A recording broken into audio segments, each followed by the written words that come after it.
There were some days that I found really hard. Some of those days Lee couldn't come with me. And one of those days I was really grateful to have Terry, the social worker, right there with me when I got some not so great news about Elly.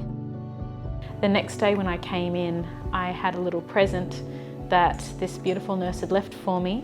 She'd taken some footprints from Elly that day and she'd written on the back, "Mum, here are my cute little footprints. I know you've had a bad day." I carry that in my purse now. That's when she was, I think, about 14 days old. We found it quite hard to fall pregnant with both our daughters. With Emma, we only managed to go through 3 cycles, but with Elly, it took us 11 cycles, and there was a miscarriage in the middle of that as well too. So being able to fall pregnant with Elly was, amazing for us. Elly was born on the 8th of December 2021 to parents Nicola and Lee in the most extraordinary of circumstances. She spent the first 75 days of her life in the newborn intensive care unit at the Royal Hospital for Women. 12 weeks into her pregnancy, Nicola experienced minor bleeding, and at 23 weeks, she had major and traumatic blood loss. It was not long after this that Nicola's waters broke and she was rushed to the Royal. I don't think I've cried so much before in my entire life, and I don't think I've ever been so scared before in my entire life. After not being able to fall pregnant for so long, after a miscarriage, finally falling pregnant with her and having a series of bleeds throughout my pregnancy, I thought, I'm going to end up losing her again. All the time that I was stressing and worried and in tears, Elly never stopped kicking. She moved and kicked the entire journey up to the Royal. When we got there, we were greeted by nurses, midwives.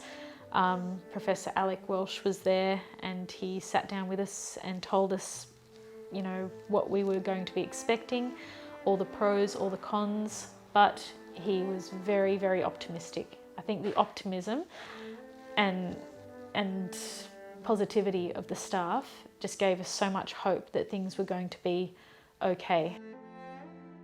Nobody starts pregnancy thinking that they're going to have a baby extremely prematurely. So I think one of the things that we have to be aware of is how terrifying it is to present suddenly with that reality that this might happen. And in situations like this, we have very much a medical balance of trying to reassure a couple and explain what's going on, and also trying to manage from a scientific or medical perspective. Things can happen, like infections can occur, or bleeding can happen, or babies can become distressed, and we may in that situation very suddenly have to make a decision to deliver the baby.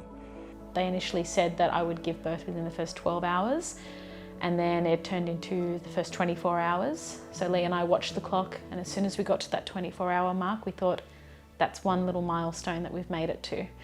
And we were watching the clock as well too, watching the date, thinking, right, she's 25 weeks and 3 days, 25 weeks and 4 days each time.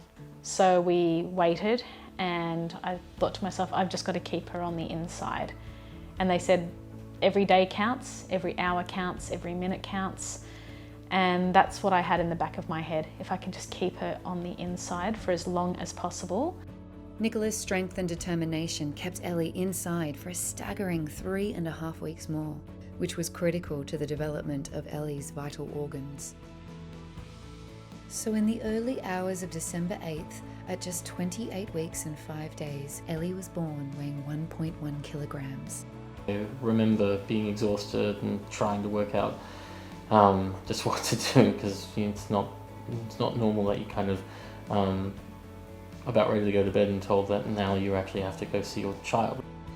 I needed to be strong for my wife, but I've never cried in the hospital until that point, and I was born that night. I had no idea what to do. You're just completely helpless. But we held it together.